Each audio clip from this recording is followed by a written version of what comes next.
Share this broadcast on your social media platforms. Invite your friends to tune in. Hotep, hey, this is Michael Imhotep, founder of the African History Network, host of the African History Network show.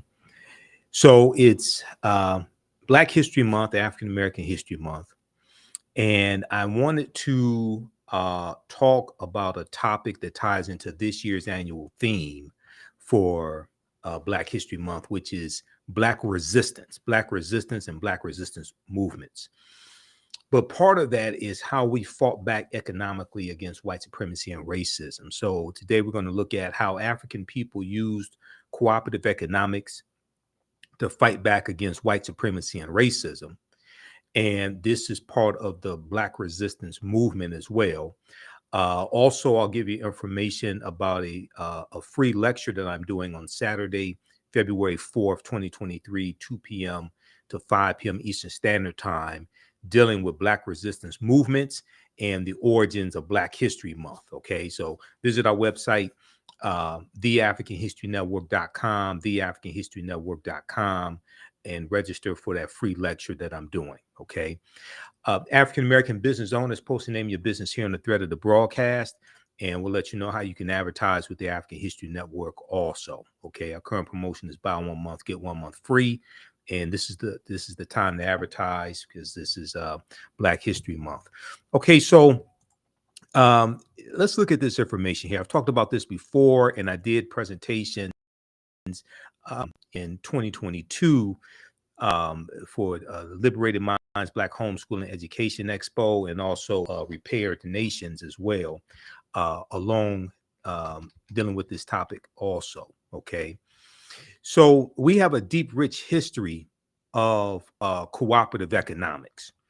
And this presentation is how African people used, let me bring this up, how African people used cooperative economics to fight back against white supremacy and racism. Okay. So we have a deep, rich history of cooperative economics, but a lot of people don't know this. All right. So what are co-ops? What are co-ops? The Black cooperative movement has always been parallel to the Black liberation and civil rights movements.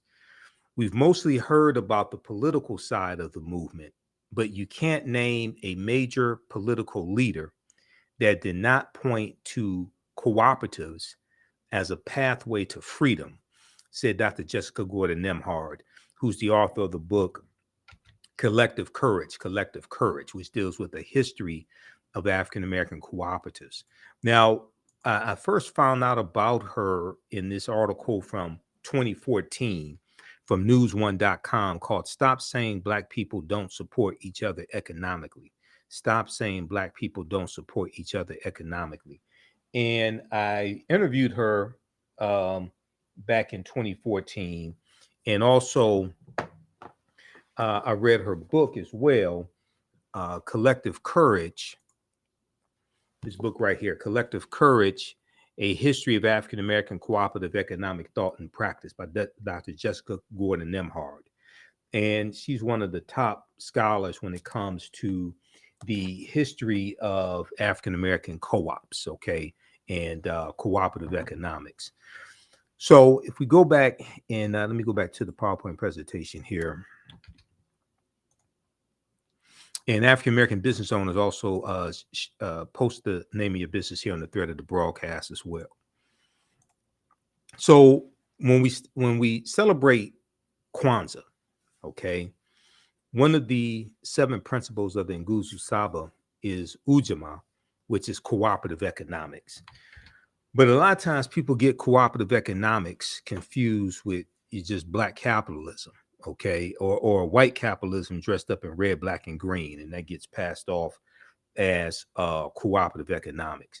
So when we look at the 4th principle of Kwanzaa, which is Ujamaa, to build and maintain our own stores, shops, and other businesses, and to profit from them together, to build and maintain our own stores, shops, and businesses, and to profit from them together.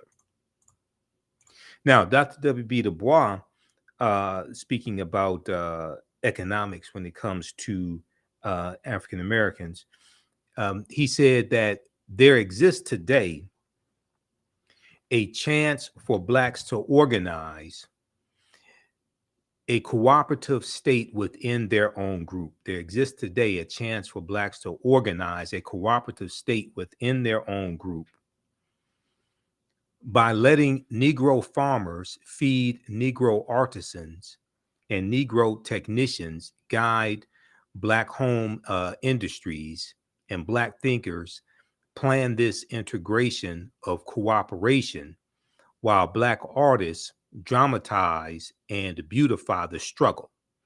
Economic independence can be achieved.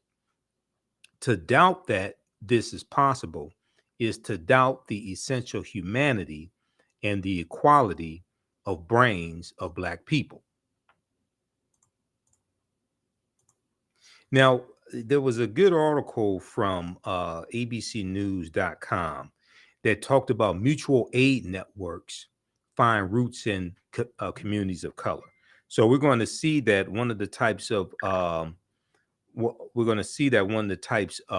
cooperatives that we had were the mutual aid societies, and these are going to be some of the first types of co-ops that we had, the mutual aid societies. Amid the unfolding disaster of COVID-19, have been moments of generosity, whether it's people pulling together, support for college students who've been tossed out of college dorms, or collective money to help restaurant workers, street vendors, and movie theater employees pay for their medicine, groceries, and rent. The mutual aid support networks in which communities take responsibility to care for one another, rather than leaving individuals to fend for themselves, have proliferated across the country as the pandemic turns lives upside down. Now, the nonprofit called Town Hall Project created Mutual Aid Hub, which is a collection of it's a tracking system to track the various collective efforts, these various cooperatives.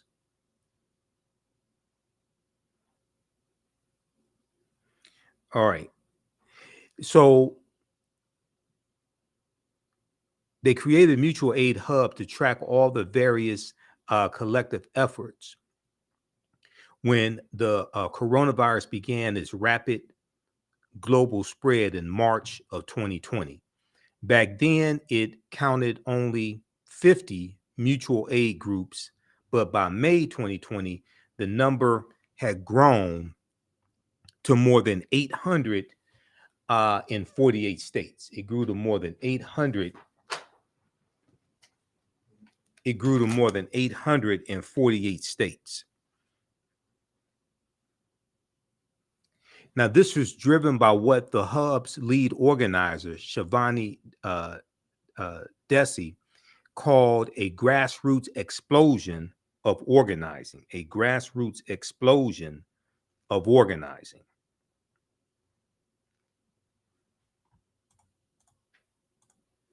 Now, while these informal networks have sprouted up in response to the coronavirus pandemic, mutual aid organizers and scholars say they have existed long before then. So this taps into our history of cooperative economics, how we were able to fight back against white supremacy and racism, how we were able to survive, okay? And a lot of times, either we think we don't have a history of economics, economic empowerment, or anything like that, or we'll focus in on white capitalism, but not deal with the co-ops. And these were principles that we brought with us from Africa, Okay, the concept of the cooperatives, these are principles that we brought with us from Africa. Okay, now while these informal networks have sprouted up in response to the pandemic, mutual aid organizers and scholars say they have existed long before then. Few people are aware of their deep roots in communities of color where such networks have been built for centuries. Now, the concept of cooperating and pooling resources within a community is rooted in communities of color, said Margot Dalal, executive director of Detroit Community Wealth Fund, and an Indian American woman. Now, Dr. Jessica Gordon Nimhard, author of the book Collective Courage, that I just showed you right here, this book here, Collective Courage, A History of African American Cooperative Economic Thought and Practice. Okay, author of this book. Dr. Jessica Gordon Nimhard said Black mutual aid societies date back to the 1700s. Okay, now this is during slavery here in the US. Free African Americans pooled resources to buy farms and land, care for widows and children, and bury their dead. Many started credit unions when banks would not serve them. Sociologist and civil rights leader Dr. W.B. Du Bois wrote about enslaved African Americans pooling money together to buy each other's freedom. So we have these examples throughout history, okay? And in the free lecture that I'm doing, the Black History Month lecture that I'm doing on Saturday, February 4th, 2023, you can register for it at our website, TheAHNShow.com, dealing with Black resistance movements. We're going to talk about some of this and some of this history of Black resistance movements, as well as economic empowerment as well among our people, also as a way to fight back against white supremacy and as a form of Black resistance as well. Okay, how's everybody doing today? Give us a thumbs up, give us a heart, give us a like on this broadcast. And African American business owners, post the name of your business here on the thread of the broadcast. We'll let you know how you can advertise with the African History Network. And our current promotion we have going on for a few more days is buy 1 month, get 1 month free. We'll give you information about that. So we were pulling our money together to buy farms, but also to buy loved ones, buy each other out of slavery. Now, the African Union Society in Rhode Island was established in 1780 as the first Black mutual aid society on record, Dr. Jessica Gordon Nimhard said. The second African American cooperative or mutual aid society on record was the Free African Society, founded in Philadelphia in 1787, the Free African Society. And it was founded to provide aid to freed African slaves who were denied resources by white institutions. One of the most famous examples of mutual aid are the Black Panther survival programs for the Black Panther Party for Self-Defense, the Black Panther survival programs from the late 1960s, through which members distributed shoes, transported senior citizens to grocery stores, offered breakfast programs to children, and a lot more. The medical services they provided, sickle cell anemia services, different things like this. The programs that the Black Panther Party had, I really think, are undervalued when we study this history. Okay, we'll focus on the guns and the black berets and the black leather jackets, things like this, but not as much on the programs that they created to meet the needs of the people. That was extremely important.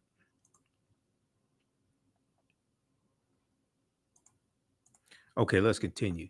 Now, in many major cities, More than half of African Americans were part of at least one mutual aid society by the 1800s. In more than in many major cities in the U.S., more than half of the African American population were part of at least one mutual aid society by the 1800s, according to Dr. Jessica Gordon Nemhard. Well over half of the societies she's researched were started and run by African American women who continue to be vital in mutual aid networks. Now, Dr. Jessica Gordon Nemhard said she believes mutual aid is part of the history of all communities, but especially of communities of color, okay, that face obstacles accessing resources. And this is the mutual aid societies are crucial when we study the history of African Americans.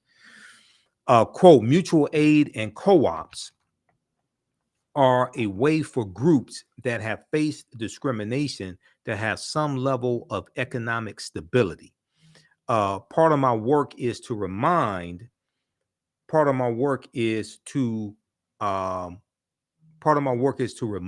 African Americans that mutual aid is part of their history too. And see, the problem is that we don't understand our history.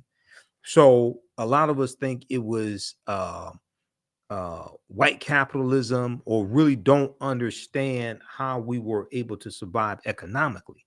But it's with the co-ops, okay? And that, and you know, my degree's in business administration with a major in marketing. And when in business school, you know, I graduated from Wayne State University here in Detroit, and in Wayne State's business school, we learned white business principles. We largely did not learn about the cooperatives and really didn't learn about the role that they played when it came to African American history. And I started learning that, studying African history while I was at Wayne State, African history and African American history. I started learning that outside of the class, outside of the business school.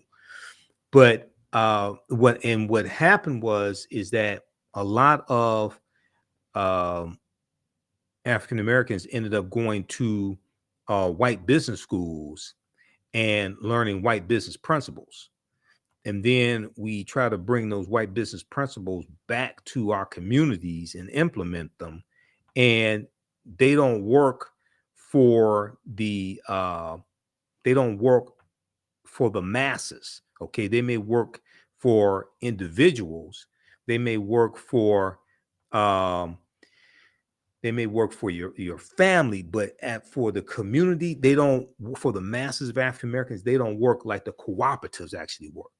But if you don't understand that history, if you think that cooperatives um, um, are just something that, you know, white hippies do or something like that, and you don't understand that we have a deep, rich history in that, and these are principles that we brought with us from Africa, then you'll the best you may do is to dress up white capitalism in red, black, and green, okay, and try to pass it off as black capitalism or black empowerment or something like that. So we have to understand the difference. Okay, so check out this article. This is a really good article from ABC News, abcnews.go.com or abcnews.com. Mutual aid networks find roots in communities of color. This is from January 2nd, 2021. Okay, then we have the example of Berry Gordy. So I live in Detroit. We know the history of Berry Gordy. A lot of people know the history. I don't know if young people know the history of Berry Gordy and Motown Records, but he got an $800 loan to start Motown Records. He got an $800 loan from his family's Bearberry Co-op. His family's Bearberry Co-op. And Berry Gordy set out in 1959 to apply some of the principles he learned in the auto plant working in Detroit to the production of records and the creation of music groups and solo artists. He envisioned a process by which a kid could walk in one door, an unknown off the street, and come out the other, a polished performer. At the Motown Museum's website, they have some historical information. They have some historical information dealing with Berry Gordy and how he got the seed money to start Motown Records. Now, if you look at some other examples of SUSUs, if you look at some other examples of cooperative economics, we look at the SUSU system from West Africa. Okay.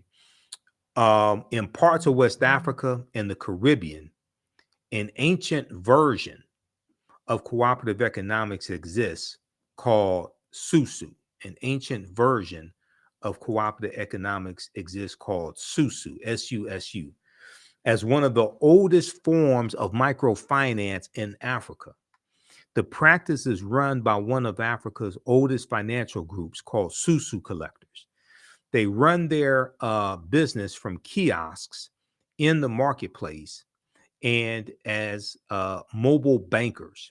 Now, clients make low but regular deposits on a daily or weekly basis over the course of a month into a SUSU account. At the end of the period, the SUSU collector returns the accumulated savings to the client, but keeps one day's savings as commission. Now, SUSU collectors may also provide advances to their clients or rotate the accumulated deposits of a group between individual members.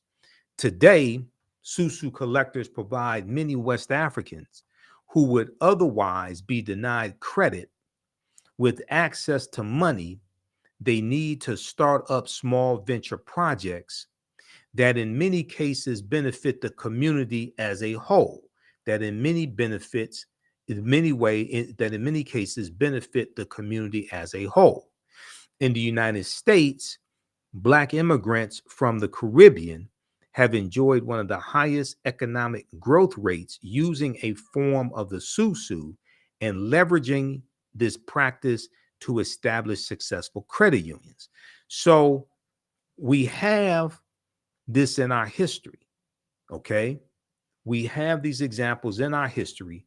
We have these cultural practices of economic empowerment, but unfortunately, many of us don't understand our history, don't know our history, okay? So we then try to, just imitate what's presented to us and don't understand how one of the ways that our brothers and sisters from the Caribbean are able to make advances in this country. All right, African American business owners, post name your business here on the thread of the broadcast, and also email us at AHNshow@AfricanHistoryNetwork.com, AHNshow@AfricanHistoryNetwork.com, and we'll let you know how you can advertise with the African History Network. Okay. Our current promotion is buy 1 month, get 1 month free. And we'll take your 30-second and 60-second ad and put it into the rebroadcast of our shows also. Okay. All right, let's continue here. Let's see. Now, the Free African Society, 1787, Richard Allen, Absalom Jones.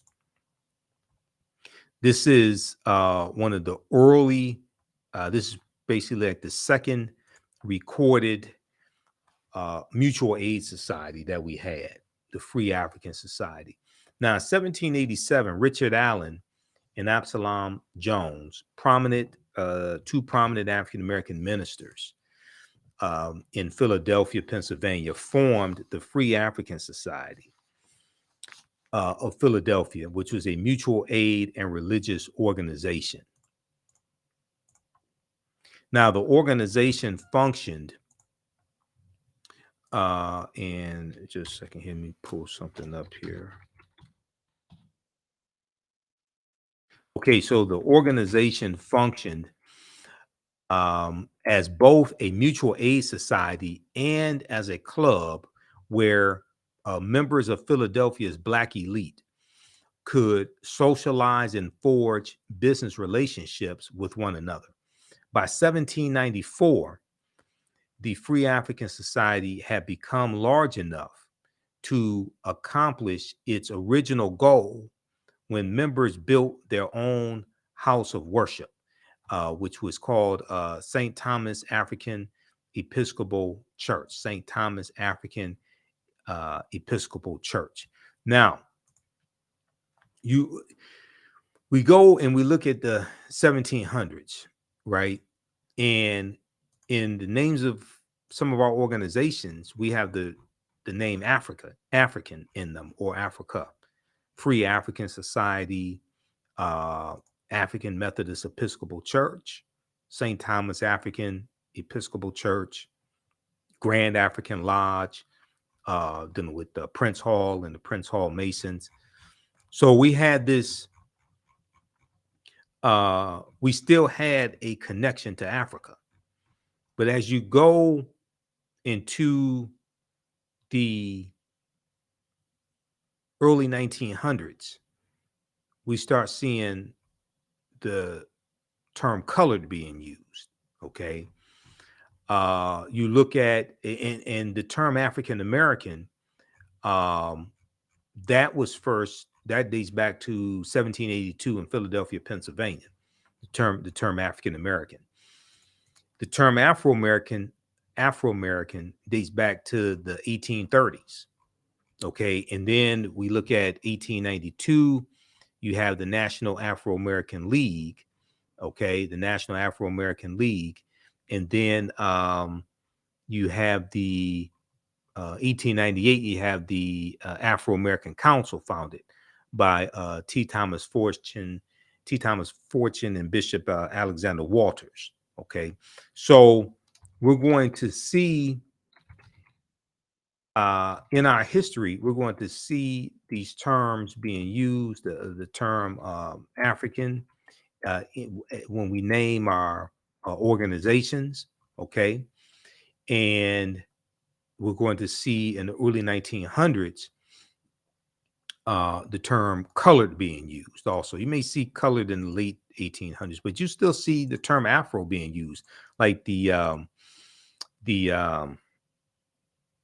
Baltimore Afro-American newspaper. The Baltimore is created in like about the 1880s or so, black newspaper. All right, now, Free African Society, 1787. Now, in addition to providing assistance to the sick, widowed, and orphaned members of Philadelphia's Black community, the Free African Society also extended its help to the cities at large. It also extended its help to the cities at large. The society's most famous contribution was the help members provided during the yellow fever epidemic in 1793, which killed thousands of Philadelphians. There's a good article from blackpast.org, called Free African Society, that gives you some background history on this mutual aid society. So then we have the Colored Merchants Association. This is one of my favorite co-ops, the Colored Merchants Association. And the Colored Merchants Association was created around 1928.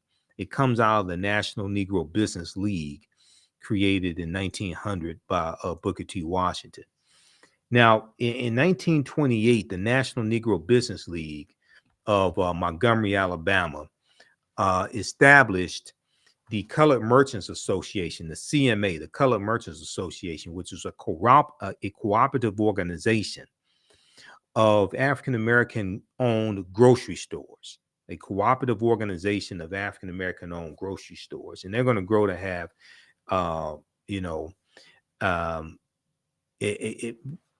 when we look at grocery stores in this country, at one time we had, we look in the early 1900s, we had hundreds of African-American owned grocery stores across the country. Today, it's probably less than 100. I haven't seen exact numbers, but it's probably less than 100 nationwide that are African American owned. The purpose of the organization was to reduce the operating costs of Black retailers through mutual aid support. Okay. The purpose of the organization was to reduce the operating costs of Black retailers through mutual support, cooperative buying, and collective marketing. So they were pulling their resources together to get economies of scale. They have cooperative buying, collective marketing, and taking out ads in newspapers, things like this, pulling their resources together to market. Um, and they did all this in a harsh market dominated by white-owned chain stores, and they were trying to compete better with the white-owned chain stores. Okay.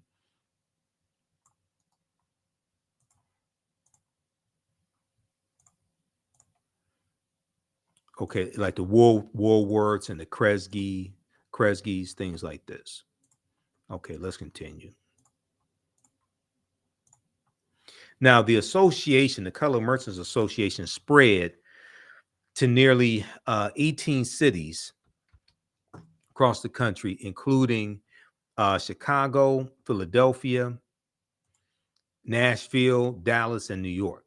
The CMA built its national headquarters in New York City in October 1929. Chapters were organized in cities with 10 or more stores. The Color Merchants Association members paid $5 per month per store and were required to meet designated standards. By 1930, there were 253 Black-owned grocery stores that were part of the Colored Merchants Association network. 253 Black-owned grocery stores, okay, by 1930, that were part of the Colored Merchants Association.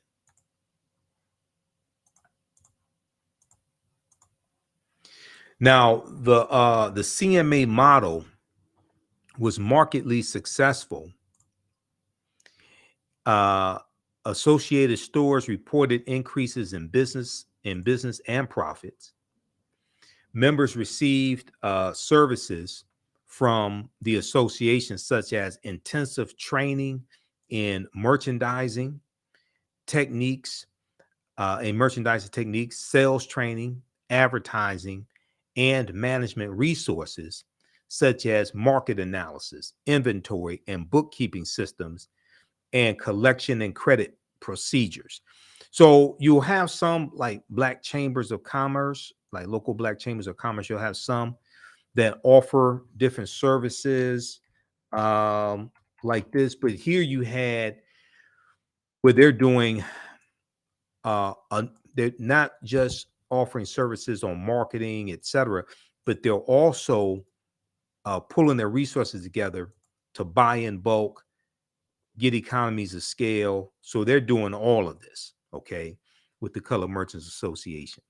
So members receive support services from the association, such as intensive training in merchandising techniques, sales training, advertising, and management resources, such as market analysis, inventory, and bookkeeping systems, and collection and credit procedures.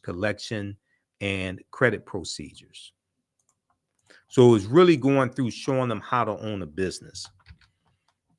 And the reason why this is so important is because a lot of our businesses that we own today, the paperwork is not correct. So they can't qualify for government contracts, city government, things like this.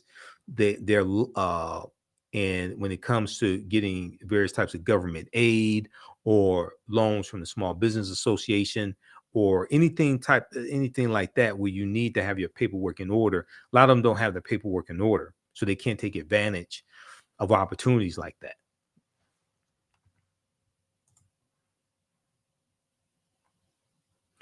All right, now the colored, another really popular cooperative that we had, and probably the largest, because this grew to have 1.2 million members. The Colored Farmers National Alliance and Cooperative Unions, the CFACU, founded in 1886 in Texas. The Colored Farmers National Alliance and Cooperative Union, the CFACU. So the Colored Farmers National Alliance and Cooperative was formed in 1886 in Texas. Despite the fact that both Black and white farmers faced great difficulties due to the rising price of farming and the decreasing profits that were coming from farming, the protective organization known as the Southern Farmers Alliance, did not allow Black farmers to join. Okay, the Southern Farmers Alliance did not allow African American farmers to join. So a group of Black farmers decided to organize their own alliance to fill their need. Okay, so here, see, this is a form of Black resistance because they're trying to force us into bankruptcy on the farms, lock us out of opportunity, lock us out of the ability to be able to compete against the white farmers. So we're organizing ourselves to pull resources together and to stay alive, but keep our farms profitable and also be able to hold on to our land. Okay, now we're going to lose millions of acres of land, various reasons. I mean, the Great Depression was devastating. We lost about 200,000 farms just from 1930 to 1939. When you look at the devastation that the Great Depression had on African Americans and in land ownership.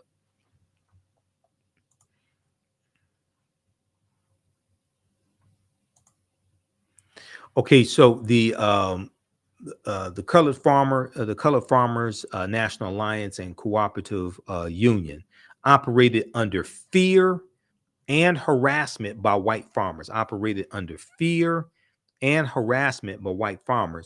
But managed to operate several cooperatives in the late 19th century before having to disband. So this organization, they only last about 5 or 6 years, and they have to disband to save their lives because they're getting so many death threats and being attacked by Europeans, being attacked by white supremacists. Okay, if you don't like us, why don't you just leave us the hell alone? All right. So you don't want us in your white farmers union, okay, the Southern Farmers Alliance. You don't want us in that. We form our own cooperative and you still attack us. If you don't like us so much, why don't you just leave us the hell alone?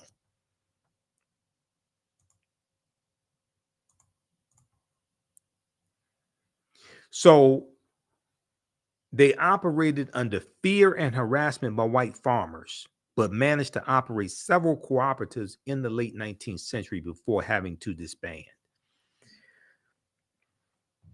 Now, we'll come back to this here. So African American business owners, we have 3 new ad packages for you to advertise with the African History Network. Our current promotion is buy 1 month, get 1 month free. We reach thousands of people across the country on a daily basis. And we take your 30-second to 60-second ad and put it into the rebroadcast of our shows, the African History Network show and broadcasts I do throughout the week. But then also we put it into the audio podcast of our broadcast as well. So we're on 9 different audio podcast platforms. We're on Castbox, FM Player, TuneIn, iTunes, iHeartRadio. We're on 9 different audio podcast platforms. And we know a lot of you want to advertise for African American History Month, for Black History Month. So this is the opportunity to do that. Email us at TheAHNShow at TheAfricanHistoryNetwork.com. Email us at TheAHNShow at TheAfricanHistoryNetwork.com.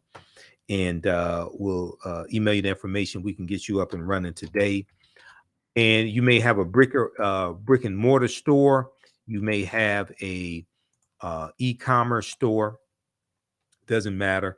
You may sell African cultural and African American products, clothes, etc. You may have a physical bookstore or e-commerce bookstore.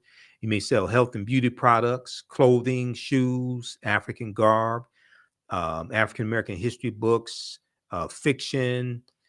You may have an education. You may be in education. You may have a homeschooling network, or you may have curriculums, etc.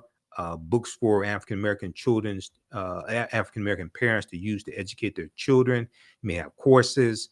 You may have courses in finance, personal finance, etc. You may have an event coming up. Okay, whether it's a Black History Month event that you want to market. You may have a conference, seminars. You may sell African jewelry. You may be into fitness. Maybe a personal trainer, have a fitness website, sell fitness clothing, etc. You can advertise with the African History Network. Okay, so email us at AHNShow at TheAHNShow.com, AHNShow at TheAHNShow.com to advertise with the African History Network. And okay, here we go. All right, let's continue here. So let me go back to the PowerPoint presentation here.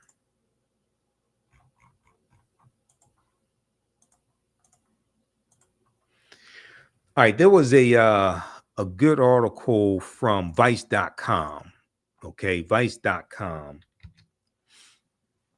that dealt with how Black co-ops can fight institutional racism. How Black co-ops can fight institutional racism.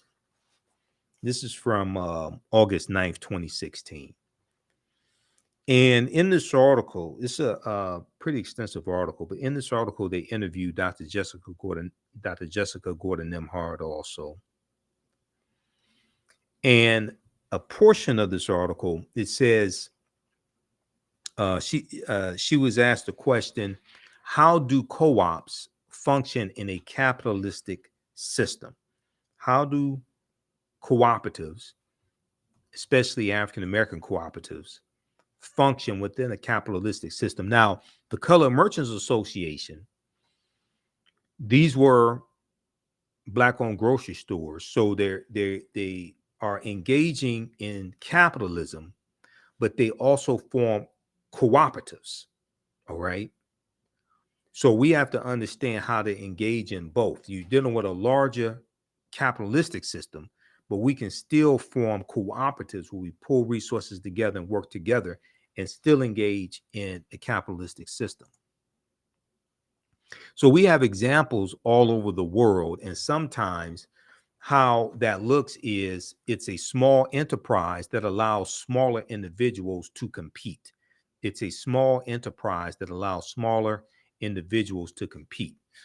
Take a group like Land of Lakes, which is one of the largest agricultural corporations. It is actually a cooperative of dairy farmers that all own Land of Lakes together. It is actually a cooperative of dairy farmers that all own Land of Lakes together equally. And Land of Lakes buys its milk and produces and Land of Lakes buys its milk and produces all of the dairy products. Now, so the co-op has the factories, owns the factories, does all of the production, does all of the marketing, handles the business side. That frees the farmers up to do their dairy farming, knowing that they have a market. Individually, they would not be able to afford a production plant or afford all of the advertising. But owning it all together, the individual farmers can now afford to compete. And the individual farmers, they're competing against the corporate owned farms. Okay. So this is something like what the Colored Merchants Association was doing with African American owned grocery stores and allowing them to survive and allowing them to compete.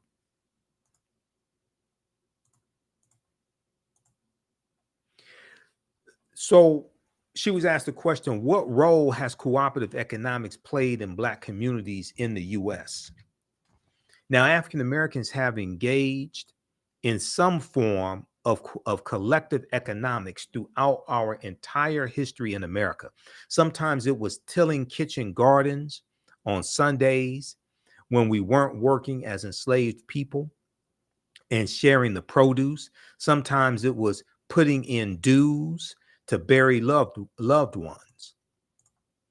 By the 1700s and 1800s, we had more formalized systems of collective economics that were more enterprise driven, like insurance companies and collective farming,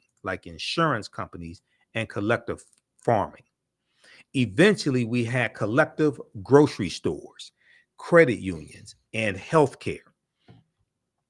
Europeans eventually recognized the model around 1844, and it formally came to the US. African Americans then started forming official co-ops in the 1860s and 1870s. By the 1880s, labor unions were actually helping workers to start their own co-ops, and African Americans were involved in that too. So we have a deep, rich history, not just in economic empowerment and business ownership, but also in cooperative economics.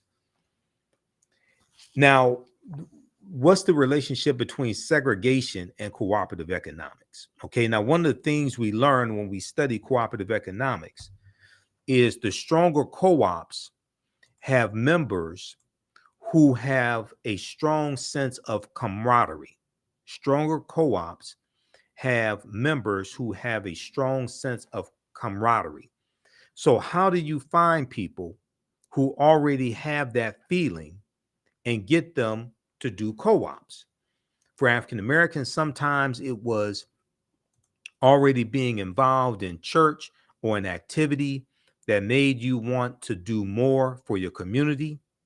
Sometimes it was because they had nothing and they pulled together just to survive. And sometimes they were already politically active, and then they realized being politically active made them economically vulnerable. Okay, so what happens is if you they may get fired from their job for being politically active if they're working for somebody white, or the bank, you may be a farmer and you're politically active, you're African American, and then the white bank calls in the loan on your bank. Okay, and you're going to have instances where we pull resources together to help African American farmers save their farms when their loan gets called in.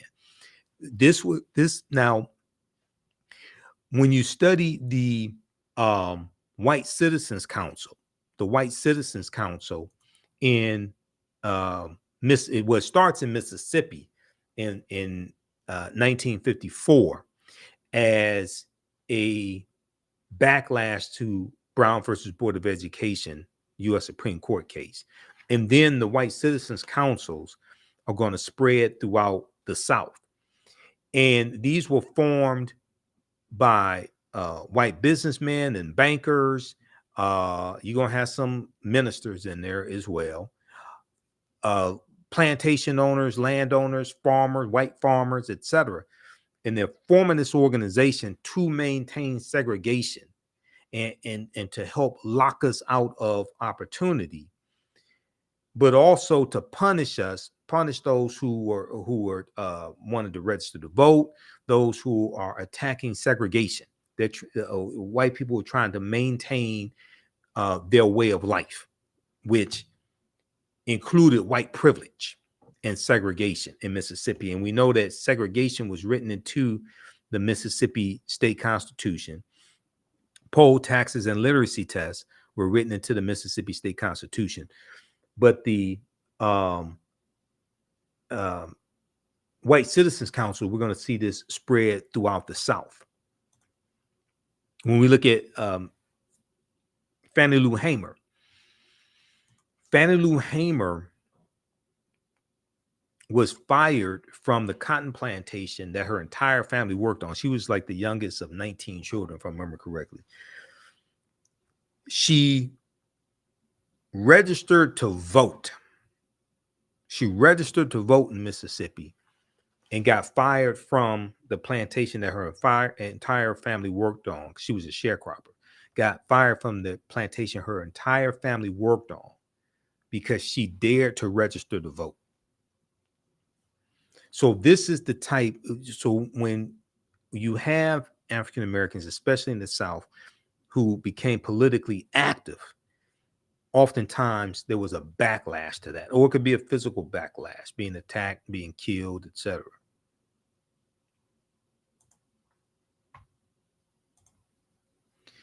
Okay, Dr. W.B. Du Bois said that we need to self-segregate so that we can create this, create that sense of solidarity and use an economic structure that recognizes that sense of solidarity to create economic prosperity for all of us.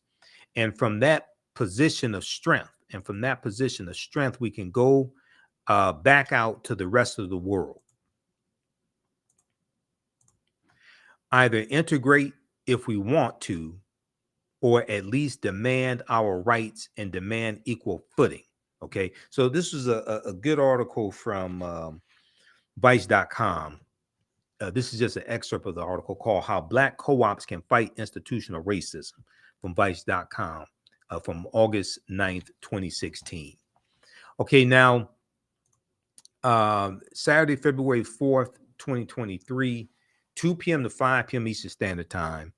I'm doing a free Black History Month lecture, Black Resistance Movements, and we'll deal with the Black History Month origins as well. We'll talk about Dr. Carter G. Woodson. We'll deal with some of the origins of Black History Month, African American History Month, but we'll deal with this year's annual theme is Black Resistance Movements, okay? There's been an annual theme for African American History Month going back to 1928, And Black History Month is not something that white people created and gave us. We created that for ourselves. That's Dr. Carter G. Woodson and Association for the Study of Negro Life and History that he co-founded September 9th, 1915 in Chicago. Okay, we created that ourselves. That's not something we asked white people permission to do.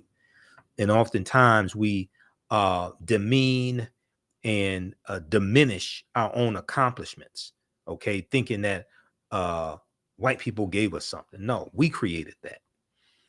And that's out of self-determination, okay? So visit our website, TheAfricanHistoryNetwork.com, TheAfricanHistoryNetwork.com. We have the information right on the homepage. You scroll down right below the information about our radio show.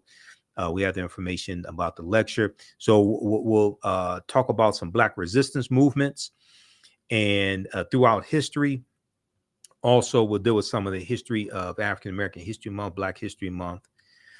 And I'll give we'll do a overview. We'll do an intro to a new 12-week online class that we have starting up on Saturday, February 11th. 2 p.m. Eastern Standard Time, Ancient Kemet, the Moors, and the Ma'afa, Understanding the Transatlantic Slave Trade. Okay, so we have a new session of that starting up as well. So we have the information right on the homepage of our website, TheAfricanHistoryNetwork.com, TheAfricanHistoryNetwork.com. So when you scroll down the page, you'll see the information dealing with my radio show, the African History Network show, Sundays, 9 p.m. to 11 p.m. Eastern Standard Time. You can also listen to the show in audio podcast format. Click right here for that. We have our PayPal and Cash App information. You can support the African History Network, $, The AHN Show through Cash App, $ The AHN Show through Cash App, also through PayPal, paypal.me/The AHN Show. And then you'll see the information here for the free lecture. Just click right here, register here, and you can register for it. Okay. And this is the current class we have going on right now. It's about the end, but you can register for this also. Ancient Kemet, the Moors, and the Ma'afa, Understand the Transatlantic Slave Trade, because you'll be able to watch it on demand. It's on sale right now, $60, regularly $130. But even after the course is over with, you can go back and watch the entire class as well. 2 years from now, 3 years from now, you'll be able to watch the entire course. So that's how our online classes are. Even after the class is over with, you don't lose your access to that course that you registered for. All right, let's continue. Okay, so this is taking place Saturday, February 4th, 2023, and you can register your children for the class. Well, the free lecture. I don't do a lot of cursing, things like that. My presentations aren't overly graphic, so I would say the content is PG-13. PG-13. Register your family for it also. Visit TheAfricanHistoryNetwork.com. So when we look at this year's theme for African American History Month, right? Black resistance. Black resistance is the annual theme. And there's been an annual theme going back to 1928. Some of these annual themes have dealt with the continent of Africa also. So this presentation I'm doing on Saturday will look at a history of resistance movements from African Americans over the last 200 years. We'll also look at the origins of Black History Month in Dr. Carter G. Woodson. We'll do an introduction to a new 12-week online history class that I'm teaching as well, Ancient Kemet, the Moors, and the Ma'afa, Understand the Transatlantic Slave Trade. Now, when we look at Black resistance movements, African Americans have resisted historic and ongoing oppression in all forms, especially the racial terrorism of lynching, racial pogroms, and police killings since our arrival upon these shores. Now, the way they phrase it, this comes from a solace, since our arrival upon these shores. I will rephrase that and say since the arrival of Europeans on these shores, because one of the things I deal with in the class and one of the things we'll talk about in the lecture that I'm doing, African people have been in this land we call the United States of America going back at least 51,700 years. We were here in this land before Native Americans even came into existence. And that's research coming from people like Dr. David Imhotep, who wrote the book, The First Americans Were Africans, Documented Evidence. Okay. So we have to understand that. I hear people say things like, since we came here to these shores and things like this, and they want to put it at 1619 or what have you, right? And it's important to even understand that codified slave laws didn't even exist in any of the 13 colonies in 1619, okay? If we look at page 14 of Dr. David Imhotep's book, and he's a friend of mine, I've interviewed him 13, 14 times. He deals with a discovery in Allendale County, South Carolina, made in 2004 by Dr. Albert Goodyear, which deals with, they found 13 different types of evidence that thoroughly document an African presence in this country going back at least 51,700 years ago, okay? And these are the Khoisan, who have the oldest DNA on the planet and come from Southern Africa. They're also, and they're the ancestors of the Ainu and the Twa. But they found artifacts, architecture, campsites, carvings, Egyptian writings, footprints in lava, genetic M174D haploid groups dealing with DNA and genetics, linguistics, painting, skull, skeleton structures, and tools. They found 13 different types of evidence that thoroughly documented an African presence in this country going back at least 51,700 years. This is a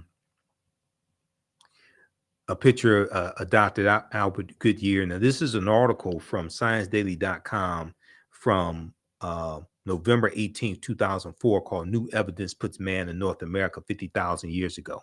So you can check out that article.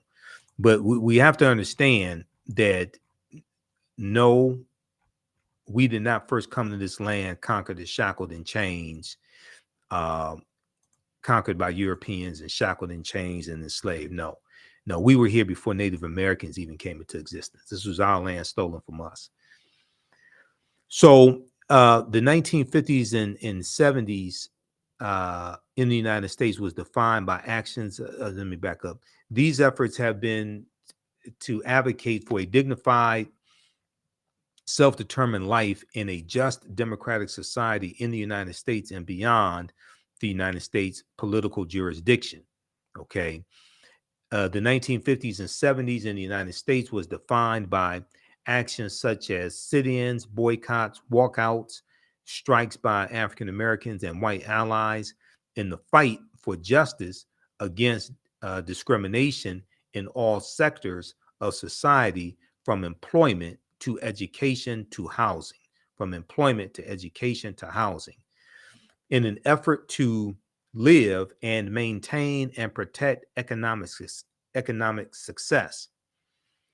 Black people have organized, planned violent insurrections against those who enslaved them, such as in Haiti, and armed themselves against murderous white mobs, as seen in Memphis, Tennessee in 1892, Rosewood, Florida, 1923, and New Orleans, 1900. Okay, like the Robert Charles riots in 1900 in New Orleans.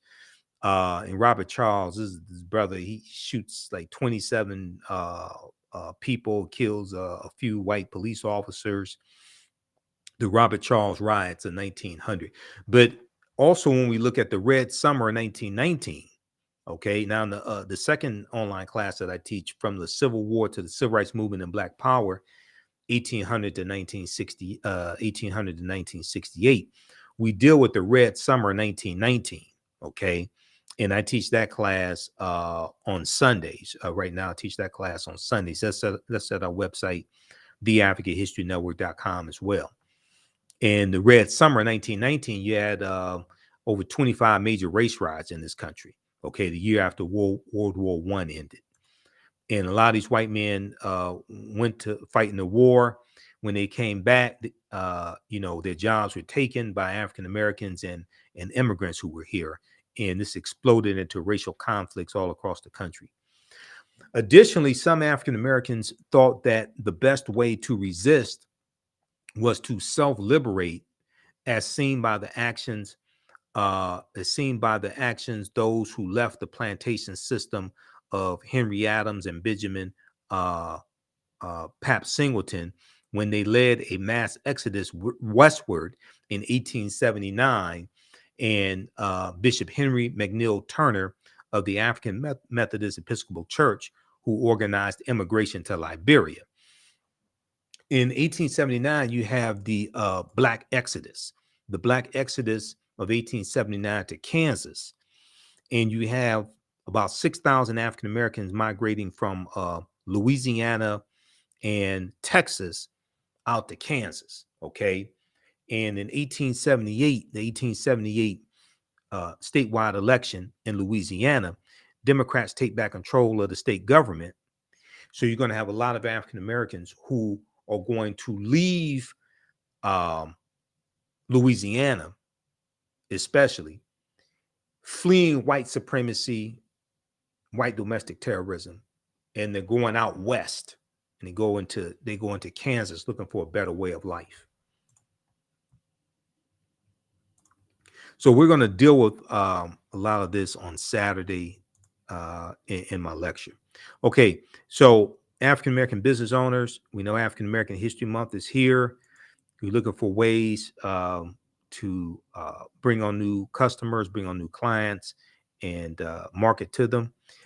Email us at AHNshow@TheAfricanHistoryNetwork.com, AHNshow@TheAfricanHistoryNetwork.com, to advertise with the African History Network. Our current promotion is buy 1 month, get 1 month free. Now, you may say, well, look, I want to take advantage of this promotion, but I'm not ready to advertise right now. I need to advertise in a week from now, 2 weeks from now, 3 weeks from now. That's fine. You can secure your ad space today, because we have limited ad space.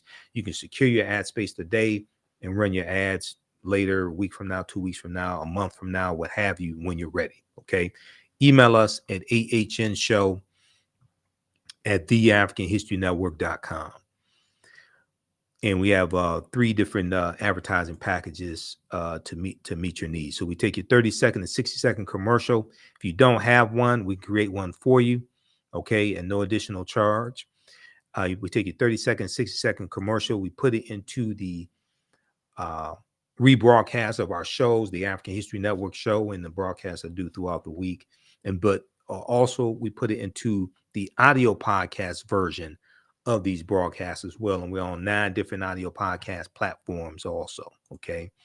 iHeartRadio, Castbox, FM Player, TuneIn, 9 different audio podcast platforms.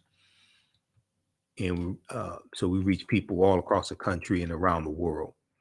Okay, so email us at TheAHNShow@TheAfricanHistoryNetwork.com. TheAHNShow@TheAfricanHistoryNetwork.com. And let me bring that back up. Hold on.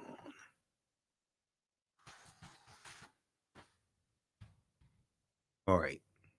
And we'll get you started today.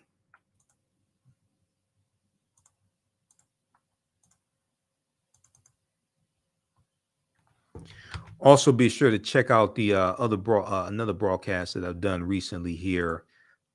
This deals with why 80% of Black-owned businesses fail in the first 18 months or go out of business in the first 18 months. Check that out as well. Okay, we have that here on the African History Network, on our Facebook fan page, the African History Network, and our YouTube channel, Michael Imhotep, IMHOTEP. If you like this type of information, give us a thumbs up, give us a heart, give us a like on this broadcast. Also, you can support the African History Network, $ the AHN Show through Cash App, $ the AHN Show through Cash App, also through PayPal, paypal.me/the AHN Show. And be sure to register for the free online lecture that I'm doing Saturday, February 4th, 2023, 2 p.m. Eastern Standard Time, dealing with Black resistance movements. And Black resistance is the national annual theme for Black History Month 2023. We'll deal with Black resistance movements. We'll deal with the origins of Black History Month. And I'll give a overview of my new online class as well, 12-week online course, Ancient Kemet, the Moors, and the Ma'afa, Understand the Transatlantic Slave Trade, what they didn't teach you in school. Okay. All right. So thanks for tuning in. Follow us here on Facebook and YouTube. Turn on live notifications so you know when we go live. Remember, right now it's correct wrong behavior. It's not over till we win. Wakanda forever. And we'll talk to you next time. Peace.